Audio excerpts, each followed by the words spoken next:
사랑하는 영락교회 지체들에게 주 안에서 평화 인사를 전합니다. 오늘은 2022년 5월 31일 화요일입니다. 오늘의 묵상 본문은 여호수아 23장 1절로 16절까지의 말씀입니다. 오늘 본문 말씀 23절 1절부터의 말씀은 이렇게 시작합니다. 23장 1절부터의 말씀은 여호와께서 주위의 모든 원수들로부터 이스라엘을 쉬게 하신 지 오랜 후에 여호수아가 나이가 많아 늙은지라. 여호수아의 마지막 유언을 다루는 말씀이죠. 파란만장했던 여호수아의 삶이 이 육신의 삶이 이제 마지막을 향해 가고 있습니다. 나이가 많아 늙은지라라고 하는데 정확한 나이는 알 수 없지만 유대인들의 전승에 보면 한 110세 정도 되었다 이렇게 이야기를 합니다. 그 당시에 적이 있는 게 아니라 정확한 나이는 알 수 없죠. 110세 정도 된 나이, 이제는 여호수아가 그 마지막이 온 것을 알고 2절에 보면 여호수아가 온 이스라엘 곧 그들의 장로들과 수령들과 재판장들과 관리들을 불러다가 그들에게 이르되, 그들을 불러서 마지막 유언을 남기고 있는 것이죠. 근데 불렀다고 그러는데, 여호수아가 있는 곳으로 불른 것이잖아요. 그래서 어디로 불렀느냐에 대한 논의가 있어요.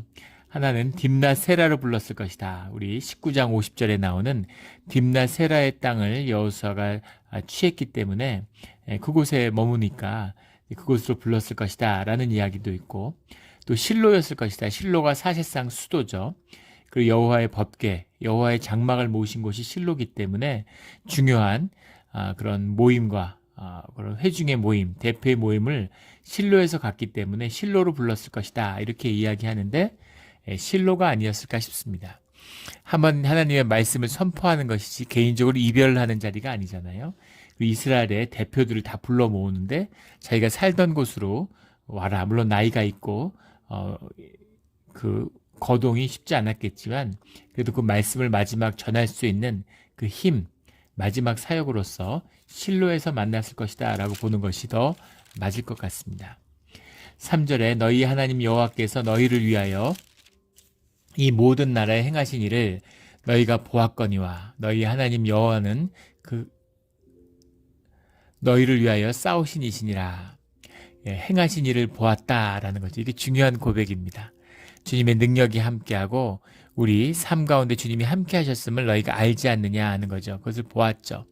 주님이 싸우셨다라는 말처럼 정말 애굽을 나오기 전부터 그 수많은 여정 가운데 요단강을 건너고 그 전투마다 정말 주님이 싸우신 거죠. 어떻게 이 노예된 백성을 끌고 나와서 애굽을 물리치고 또 가나안의 5족속을 물리치고 이 땅을 차지할 수 있었겠어요. 아마 스스로도 믿을 수 없는 그런 일이었을 겁니다. 그런 일들이 일어날 수 있는 것이죠. 하나님이 너희를 위해서 싸우셨던 것을 다 보았으니 그것을 기억해라 라는 그 말씀이죠. 이것이 믿음이고 이것이 신앙입니다. 우리 지난 주일날 나누었던 날 때부터 맹인된 자, 예수님을 만나서 눈을 떴는데 그 종교인들, 바리새인들을 보세요. 그 제자들이 그 맹인된 자는 부모의 죄입니까? 아니면 그 자신의 죄입니까? 이렇게 물어보잖아요. 이미 죄인이라고 정죄를 한 거죠. 예수님은 하나님이 하시는 일이다 이렇게 이야기합니다. 누구 탓도 누구를 정죄할 것도 누구의 죄 때문도 아니다 이런 말씀이죠. 하나님이 하시는 일은 무엇일까? 그것은 사람들의 정죄와 판단을 넘어서는 주님의 공의죠. 그것은 우리가 가늠할 수 없는 것입니다. 종교인들은 바리새인들은 와서 안식일날 사람을 고쳤다고 예수님을 죄인이라고 정죄해요. 그리고 사람을 고친 일을 죄라고 얘기합니다. 근데 그 눈을 뜬 맹인은 이렇게 얘기하죠. 그가 죄인인지 난 알지 못하거니와 무엇이 죄인지 그가 죄인인지 이런 건 난 모르겠다 이렇게 얘기하는 거죠. 근데 내가 아는 것은 예수님의 능력으로 예수가 그가 내 눈을 뜨게 했다는 것이다 이거죠. 하나님의 능력으로 내가 눈을 떴다라고는 내 삶의 고백입니다. 모든 날에 행하는 일을 너희가 다 보았거니와 삶 속에서 기억하는 동행하시는 주님의 역사죠. 이게 믿음이에요. 이게 신앙입니다. 우리가 교회 다니는데 지금 이원론이죠. 종교라는 거는. 종교는 종교고 삶은 삶이지 세상에선 세상 방식대로 살아가고, 그리고 또 주일날 교회에 와서는 크리스찬이라 그러면서 신앙을 흉내내는 거죠. 이것이 최악입니다. 가장 나쁜 죄예요. 주님을 이름을 더럽히고 주님을 속이는 죄죠. 세상 속에 속해서 살아간다고 주님이 그것 때문에 벌하지 않으세요. 안타까움으로 주님이 부르시죠. 그런데 교회와 나와서 종교의 이름으로 주님의 이름을 더럽히는 자는 주님의 용서를 받을 수 없습니다. 이것이 바리새인과 사두개인들, 제사장과 서기관들이 받는 정죄죠. 늘 살아있는 삶 가운데 만나는 주님의 동행하심, 주님의 역사하심 속에서 우리의 믿음이 자라나가는 참된 신앙의 길을 걷는 우리 모두가 되기를 주의 이름으로 축원합니다.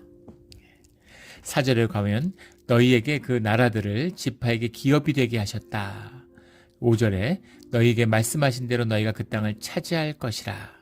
아직 그 땅을 분깃으로 받고 그 땅에 갔지만 그 땅을 완전히 차지한 것은 아니죠. 근데 차지하게 될 것이다. 주님이 너에게 분깃으로 주고 차지할 것이라고 말씀하셨으니까 그 말씀이 이루어지는 과정 가운데 너희가 그 일을 반드시 보게 될 것이다 라는 말씀입니다.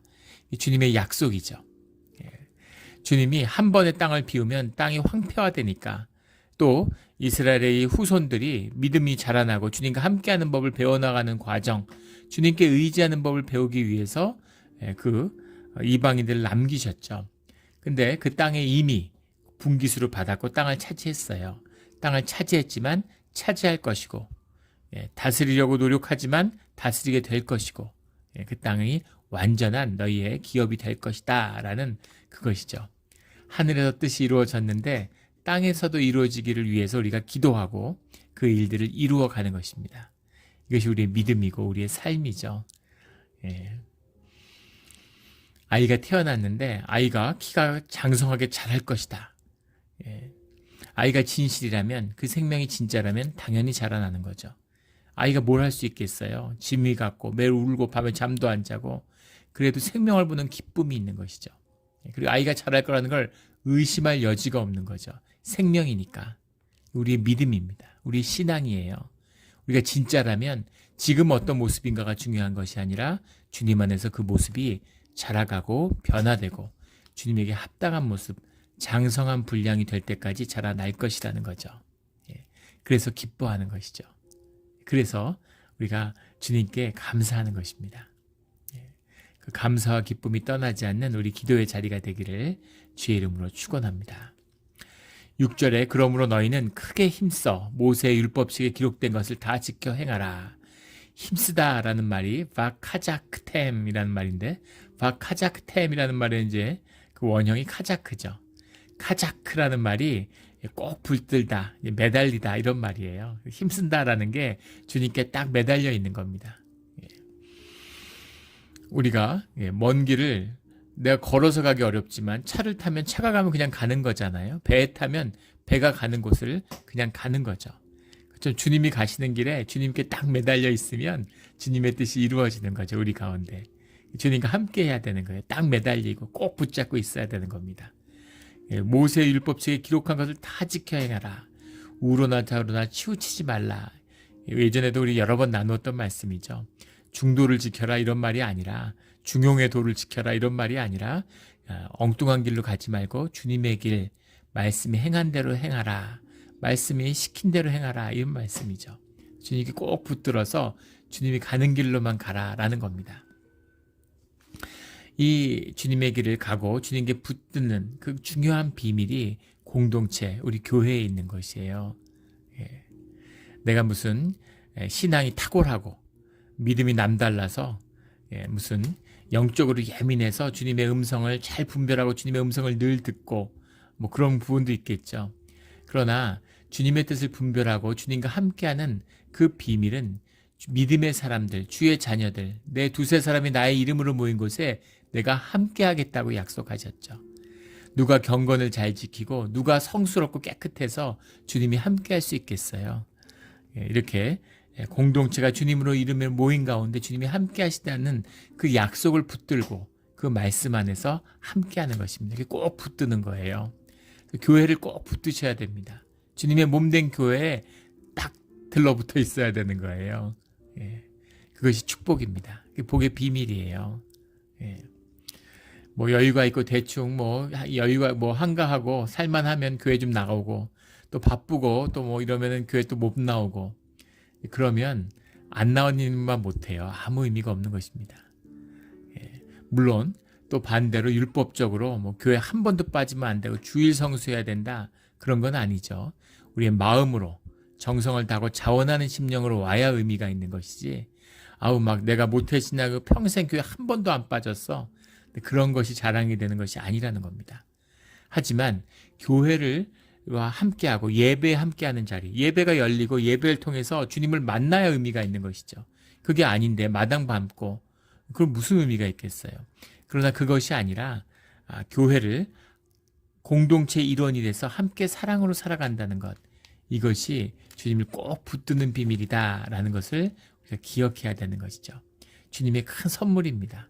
주님과 함께 살아가기 위해서 이 구약의 백성들에게 언약궤 말씀을 주시고 주님이 머무시는 여호와의 장막을 주신 것처럼 오늘 우리에게 십자가에 보혜사 성령이 하나 되어 역사하는 주님의 몸된 교회를 허락하여 주신 것이죠. 늘 교회와 함께하고 교회에서 떨어져 나가지 않는 우리 모두가 되기를 주의 이름으로 축원합니다. 교회가 타락하고 무너진 것도 있고 이 신앙이 흐려져서 또 개인주의, 모더니즘에 접어드는 거죠. 그게 현대 우상 숭배죠. 뭐 영이 어두워지니까 내가 믿고 내가 구원받는 것인 줄 알아요. 그래서 다 미국에 보면 대답 설문하면 뭐 90% 이상이 크리스찬이라고 대답하죠. 근데 교회 다니는 사람은 10%도 되지 않는 것입니다. 그런 거죠. 교회 안 다니는데 나는 뭐 믿음 믿고 주님 믿어. 이거 다 거짓말이에요. 교회가 무엇인지 신앙이 무엇인지 전혀 모르는 사람들이 하는 거죠. 내가 믿는 것 같고 내가 신앙인인 것 같고 내 느낌이 그러니까 내 생각과 의지가 그러니까 그런 것과는 무관한 것입니다. 내 신앙이 누군가 내가 누군가 하는 것을 증거하는 건 내 삶이죠. 내 삶이라는 것은 주님과 함께하는 예배하는 삶을 살아가는가에 달려있는 것입니다.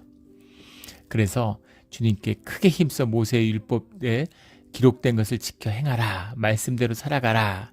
꼭 주님을 붙들어라. 이런 말씀인 거죠. 7절에 얼마나 절절한 마음. 이스라엘을 사랑하고 평생을 함께 했는데 떠나면서 자녀들이잖아요. 자식들이잖아요. 남기는 절절한 마음의 인생의 진실인 거죠. 이 귀한 마음의 중심이고 진실입니다. 7절에 너희 중에 남아있는 이 민족들 중에 들어가지 말라. 그들이 신들의 이름을 부르지 말라.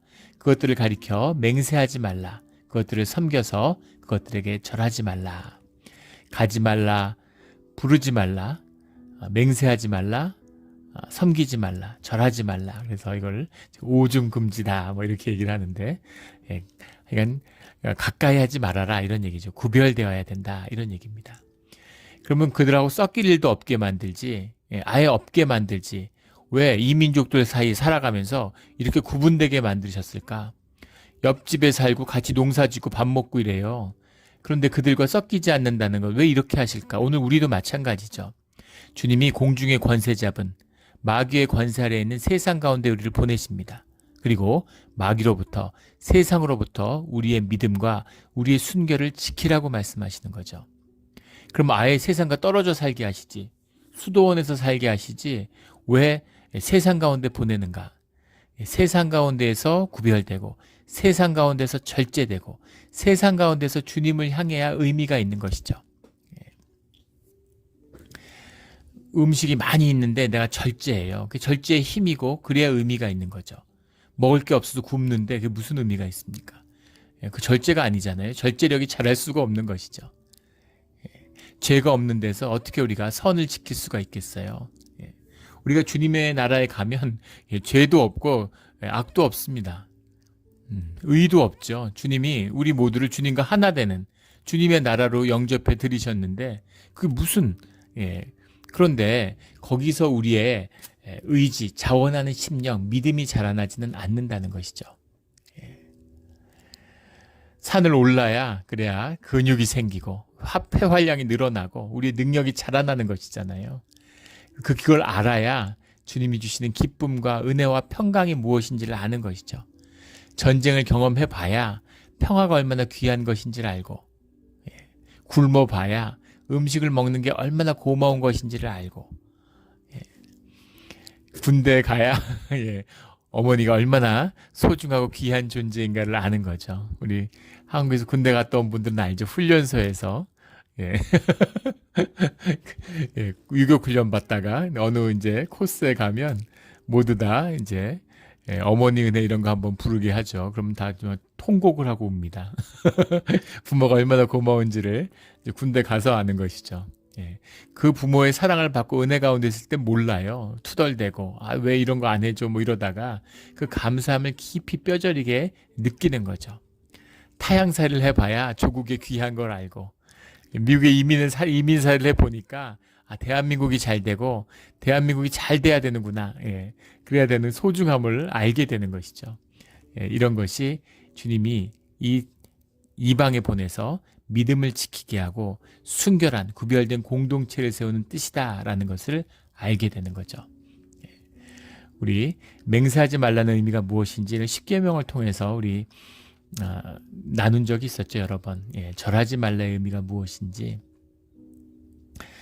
그 깊은 뜻을 마음에 새겨서 살아가는 우리 모두가 되기를 주의 이름으로 축원합니다.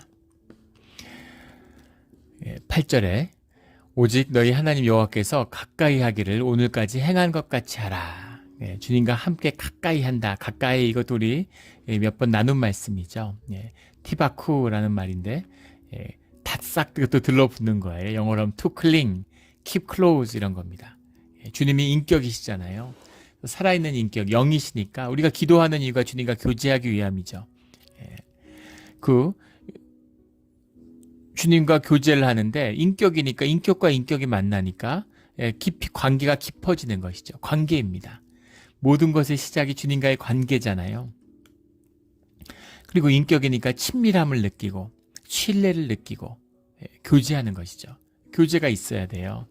우리가 연애할 때 이렇게 데이트를 하잖아요. 2번 만나면 1번 만난 것보다 더 사이가 깊어지고 10번 만나면 또 5번 만난 거하고는 다르죠. 점점 더 깊이와 교제를 더해가야 되는 거예요. 그래서 주님과 함께하는, 주님께 깊이 기대는 그 비밀을 이제 깨달아 알아가는 것이죠. 우리가 말씀을 매일 묵상하는 것, 또 우리가 매일 기도해야 되는 비밀입니다. 말씀과 기도 없이 신앙이 자라나지 않죠. 두 바퀴 같은 거예요.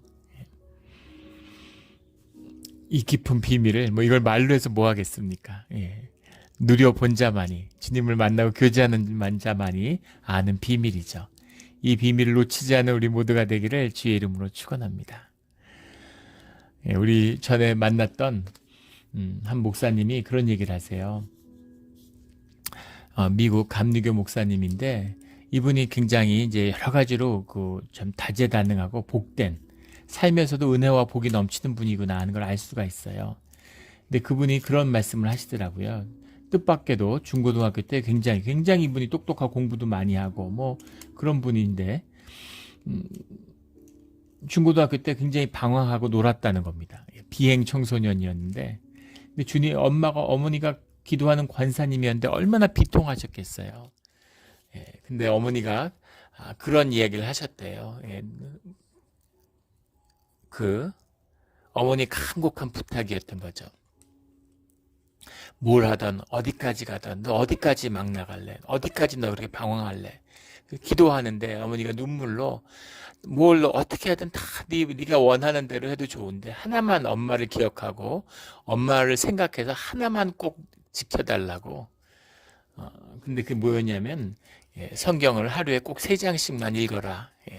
그냥 어떻게 하든 무슨 일이 있든 꼭 3장씩만 읽으라고 그렇게 어머니 간곡한 부탁이었다는 거예요. 그래서 그 성경을 교회도 안 나가는데도 성경을 3장씩 읽으셨대요. 우리가 지금 하고 있는 것이죠. 하루에 3장씩 읽으면 1년에 성경을 한 번 읽습니다. 성경을 한 번은 읽었던 것이죠, 1년에. 근데 인생이 지나고 나서 결국은 모든 것이 협력해서 선을 이루고 복된 삶이 되었는데 그 비밀이 어머니의 그 간곡한 부탁, 유언이죠. 예. 성경을 그렇게 매 3장씩 읽는 것이 일생의 복이 되었구나, 은혜의 통로가 되었구나 라는 것을 알게 되었다. 이제 그런 고백을 하시더라고요. 예. 알고 읽으면 귀한 것이죠. 복된 것입니다. 그런데 모르고 읽어도 그래도 귀하고 복된 것이에요. 예. 이 깊은 뜻을 순종으로 이 복을 얻는 그런 우리 모두가 되기를 주의 이름으로 축원합니다.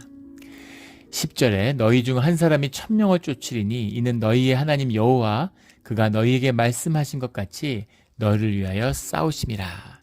주님이 싸우시니까 한 사람이 1000명을 쫓는 그런 일이 가능한 것이죠. 이 능력의 주님이 함께 하시니까 도저히 있을 수 없을 것 같은 일들, 그런 일들이 일어나는 것입니다. 11절에 그러므로 스스로 조심하여 너희의 하나님 여호와를 사랑하라. 하나님 여호와를 사랑하라. 여호와의 율법이 하나로 정리할 때 너희의 몸같이, 내 몸같이 주님을 사랑하라. 주님을 사랑한 것 같이 내 이웃을 사랑하라. 이 사랑이죠. 예수님이 그 유대인들의 613가지의 계율을 하나로 정리해 주셨잖아요. 하나님을 사랑하고 하나님을 사랑하는 것처럼 너희의 이웃을 사랑해야 된다. 이거죠. 예. 주님과 사랑한다는 건 주님과 하나 되는 거잖아요. 우리가 자식을 사랑하니까 자식의 삶이 내 삶보다 더 귀한 것이죠. 그래서 자식을 위해서 희생하고 살아가며 기쁘고 감사한 것이죠. 이 마음을 주시는 거예요. 스스로 조심하여 라는 게 smart라는 말인데, smart라는 말이 영어로 하면 take heed, 말 그대로 조심해라 이런 말인데, 이 smart라는 말이 이제 울타리라는 뜻입니다. 울타리를 치는 거죠. 말씀의 울타리를 쳐서 삶을 지키는 거예요. 울타리를 잘 쳐야 됩니다. 울타리가 무너지는 곳이 없는지 울타리를 잘 쳐서 삶을 지켜야 되는 거죠. 이게 경건의 비밀이고 우리 예배의 비밀이고 또 우리 신앙의 비밀입니다. 이 울타리를 잘 쳐야 돼요. 삶에 뭔가 환란이 있다, 어딘가 삶이 무너진다 하면 그 울타리가 왜 무너졌는지, 무너진 자리가 어딘지를 잘 봐야 됩니다. 우리 교회에서 직분을 줄 때 이제 그 가족을 보죠. 아무리 교회에서, 한국에서도 이제 그런 일들이 많이 있었는데, 한국 교회에서는 집사님인데 이제 뭐 교회를 열심히, 정말 뭐 권사님이 돼야 되는 분이에요. 근데 권사 직분을 교회에서 안 드리는 겁니다. 서운함이 있겠죠. 그런데 남편이 교회에 안 나와요. 그러면은 권사 직분을 안 드리죠. 근데 그것이 무슨 그런 게 아니라 그분을 위한 것이죠. 우리 임직식을 할 때도 전에도 임직 교육을 할 때도 그런 말씀을 드렸어요. 교회 임직을 받는다는 건 주님이 주시는 축복의 문입니다. 축복의 그릇이에요. 근데 그것이 축복의 그릇이 될 수 있고 저주의 그릇이 될 수도 있습니다.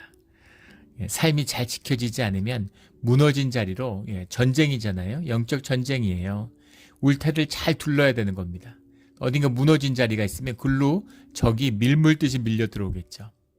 성이 있는데 남문, 동문, 서문을 다 견고히 지키고 있는데 북문은 문짝이 없어요. 그러면 어떻게 되겠습니까? 다 북문으로 몰려오겠죠. 그래서 가족을, 분깃을, 삶의 영역들을 잘 지켜야 돼요. 이게 조심하여 라는 의미입니다. 뭘 조심하는가? 말씀으로 우리 믿음의 신앙의 울타리를 쌓아야 되는 것이죠. 늘 조심해서 말씀을 들어 우리의 삶이 지켜지는 우리 믿음의 자리가 되기를 주의 이름으로 축원합니다.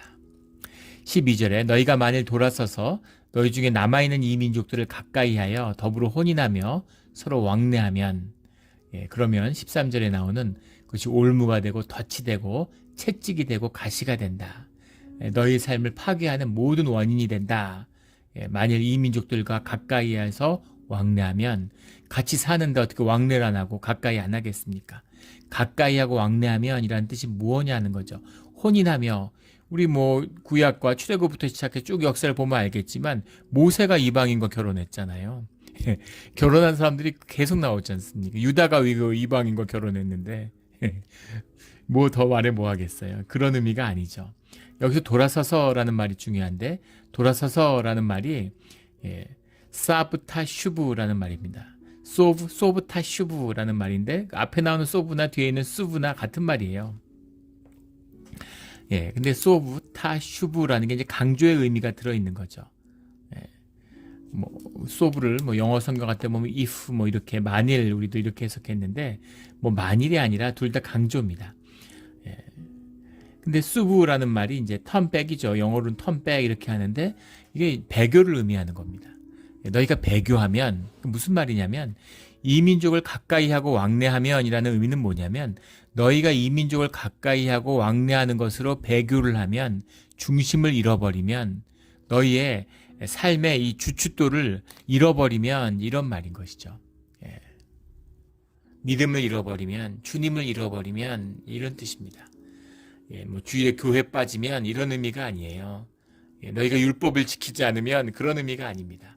마음의 중심이 주님께 향하는 것이 아니면 이런 뜻이죠.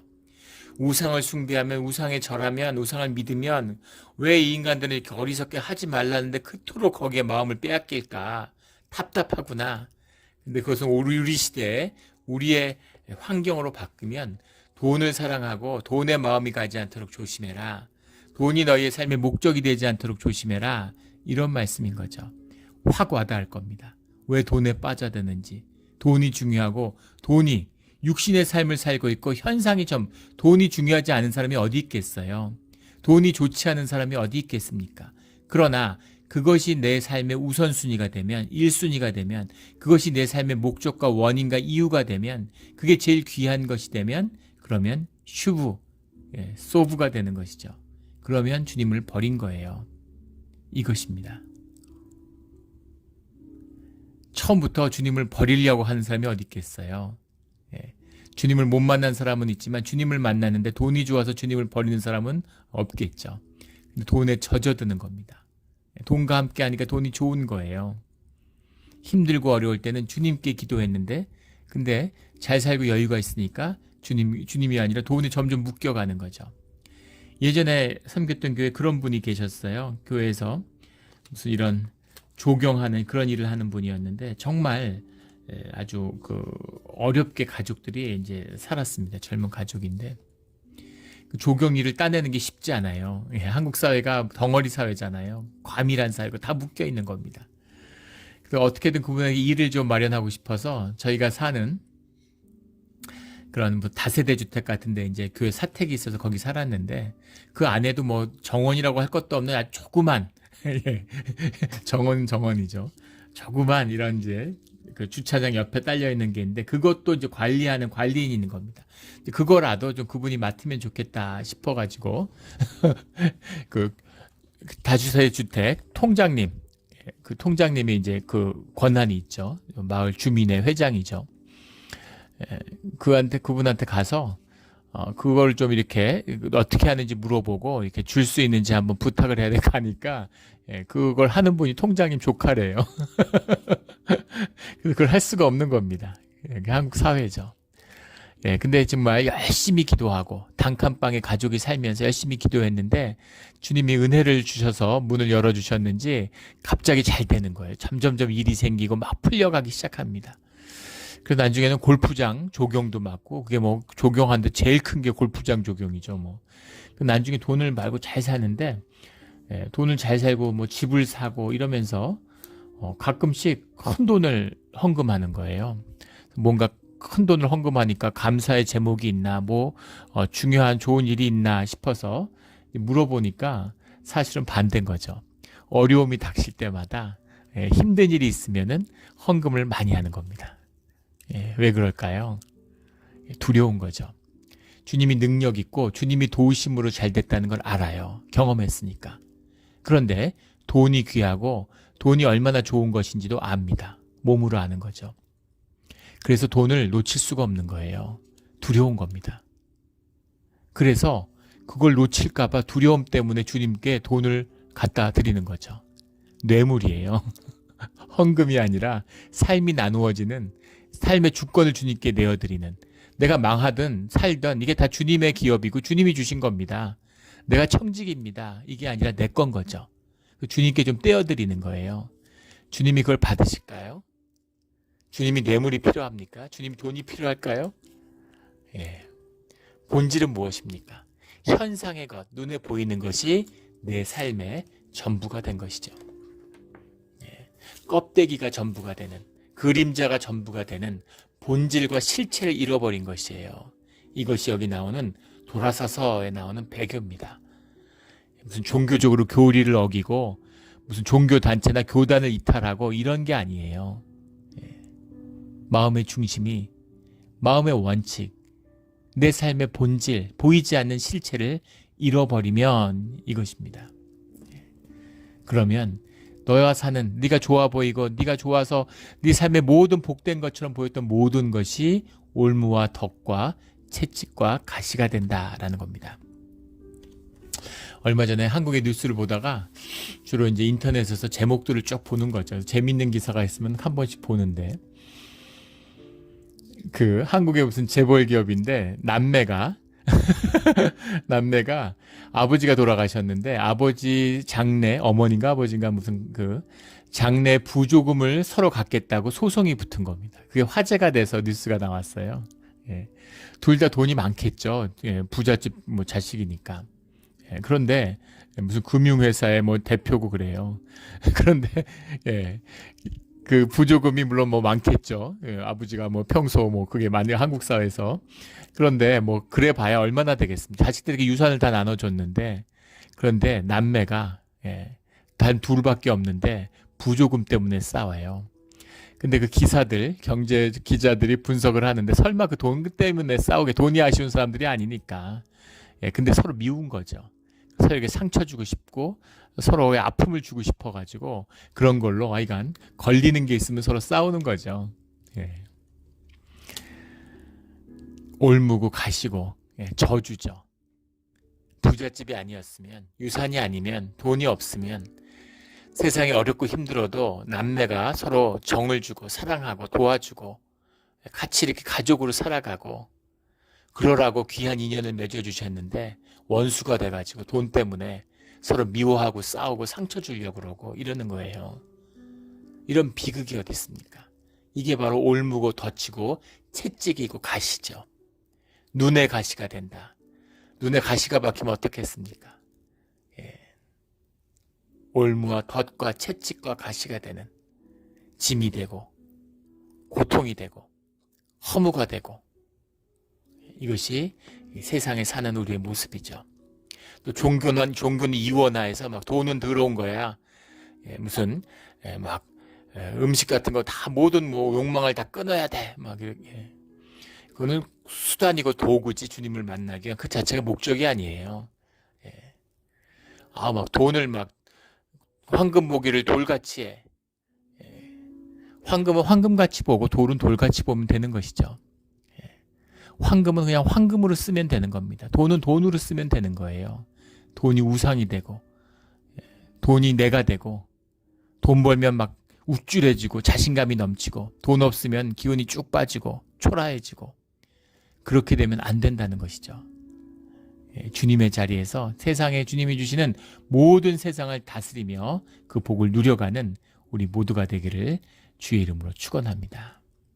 14절 15절에 여호수아의 유명한 말씀이 나오죠. 예, 우리가 너무나 잘 아는, 너희 하나님 여호와께서 너희에 대해 말씀하신 모든 선한 말씀 하나도 틀리지 아니고 다 너희에게 응하여.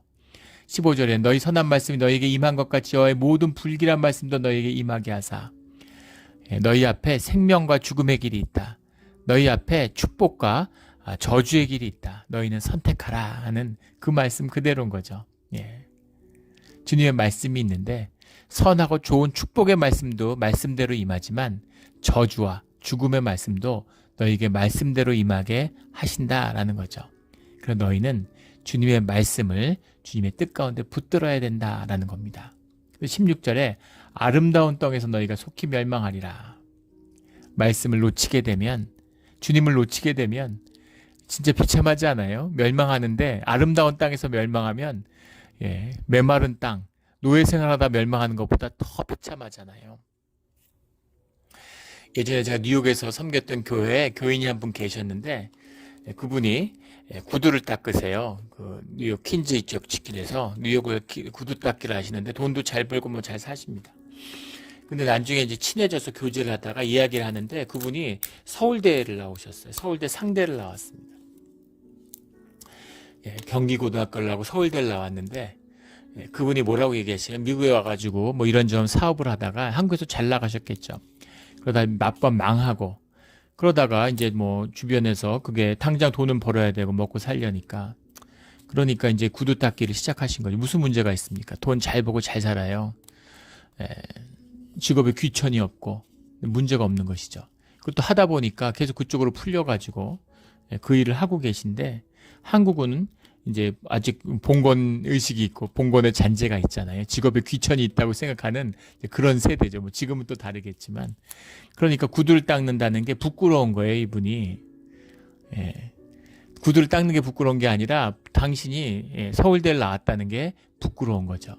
서울대를 나와서 구두 닦느냐 이런 것이죠. 네, 좋은 비유인지 모르겠지만 서울대를 나왔다는 게 얼마나 그것도 축복이고 복스러운 사람들이 좋아하고 가치 있는 건데 얼마나 좋은 것입니까? 근데 서울대를 나왔는데 구두를 닦고 있으니까 그걸 부끄럽게 생각하시는 거예요. 그래서 서울대 나왔다는 얘기를 절대 안 하시는 거죠.